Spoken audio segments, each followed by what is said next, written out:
안녕하세요. 똑소리 키즈 소아청소년과 전문의 이은지입니다. 자주 배가 아팠다 안 아팠다 하는 아이들, 꾀병인가 싶기도 한데 진짜 아파 보이기도 해서 혹시나 무슨 이상이 있나 염려하며 응급실을 찾는 경우가 있습니다. 복통을 일으키는 원인은 너무나 많은데요. 만성적으로 배가 아픈 경우 대부분은 특별한 기질적 원인이 없는 기능성 복통이 많습니다.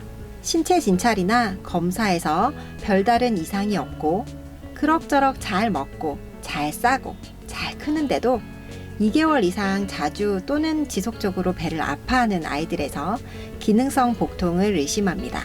전체 아이들의 약 9에서 15%가 기능성 복통을 경험한다고 해요. 열의 한두 명은 별다른 이유 없이 배가 아프기도 하다는 거죠. 반복적으로 배를 아파하는 아이들 중에서는 거의 90%가 이 기능성 복통이라고 합니다. 남자아이의 경우에는 만 5에서 6세에 많고요.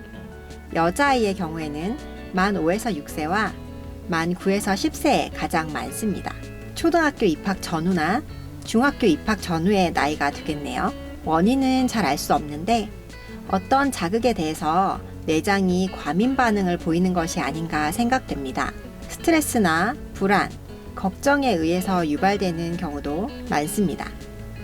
예를 들어 동생이 태어나거나 가족 중 누군가가 아픈 것 때문에 부모가 아이와 충분한 시간을 보내지 못했을 때, 또는 학교에 입학하거나 새학기가 시작되는 경우, 아이가 뭔가 부모의 주의를 끌 필요가 있을 때 배가 아플 수 있는 거죠.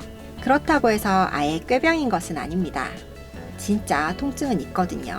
자주 배를 아파하는 아이들은 한 번쯤 병원에 내원해서 진찰을 받는 것이 좋습니다. 일단 복통을 일으킬 만한 질병이 있는지를 살펴봐야 하니까요. 신체 검진이나 혈액 검사, 복부 엑스레이와 같은 기본적인 검사를 합니다. 모두 이상이 없다고 들었지만 아이가 또 아파하면 큰 병원에 가서 초음파나 CT라도 찍어봐야 하나 하실 텐데요. 질환에 따라서 진단을 할 수 있는 검사들이 다 다르기 때문에 배가 아프니까 무조건 뭐라도 찍어봐야 원인을 아는 것은 아닙니다. 여러 병원을 전전하는 것보다는 평소 자주 가던 병원이 있다면 한 곳을 정하셔서 한 명의 의료진이 계속해서 추적 관찰하는 것이 효과적입니다. 언제부터 배가 아프기 시작했는지, 한 번 아프면 얼마 동안 아픈지, 주로 아픈 곳이 있는지, 식사와 관련이 있는지 등을 기록하는 통증 일지를 적어보는 것도 진료에 도움이 됩니다. 통증을 호전시키기 위해서 단기간의 약물 치료를 고려해 볼 수 있습니다. 하지만 기능성 복통의 첫 번째 치료 목표는 통증을 없애는 것이 아니라 아이가 일상생활을 유지할 수 있게 도와주는 것입니다. 학교 생활을 지속하는 것이 좋고요. 너무 아파서 학교에 갈 수 없다면 그냥 침대에서 쉬게 하는 등 활동을 제한하는 것이 좋습니다. TV나 스마트폰, 게임과 같은 흥미거리를 주지 않아야 한다는 거죠.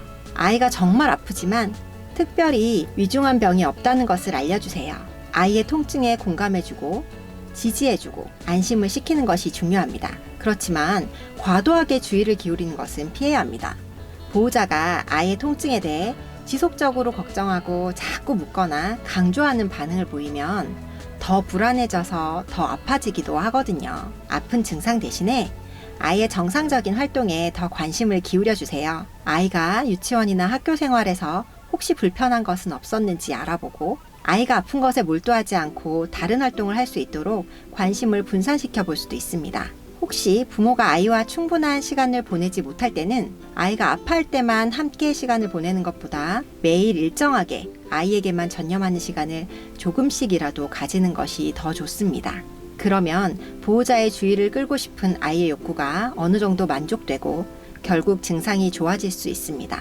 약 2주 정도는 유제품을 제한하고 식이섬유가 많은 음식을 먹이는 식이요법을 해볼 수 있습니다. 유산균은 도움이 될 수 있고요. 당분과 지방이 많은 음식이나 카페인이 포함된 음식은 당연히 피하는 것이 좋겠죠. 매일 2번 정도 약 10분 동안 심호흡을 해보도록 하는 것도 도움이 될 수 있다고 합니다.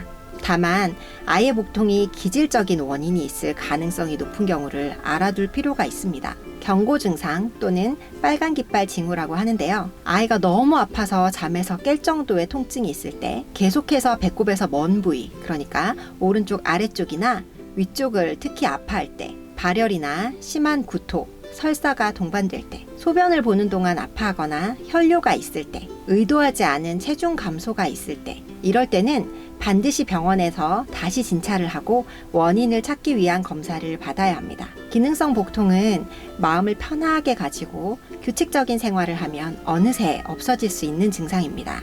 당연한 말이고 어쩌면 가장 어려운 치료법일 수도 있습니다. 하지만 우리 아이가 앞으로 스트레스에 건강하게 대처할 수 있도록 도와줄 기회가 될 수도 있지 않을까요? 우리 아이 건강에 대한 궁금증이 있으시다면 아래 댓글에 남겨주세요. 똑소리 키즈에서 도와드리겠습니다. 감사합니다.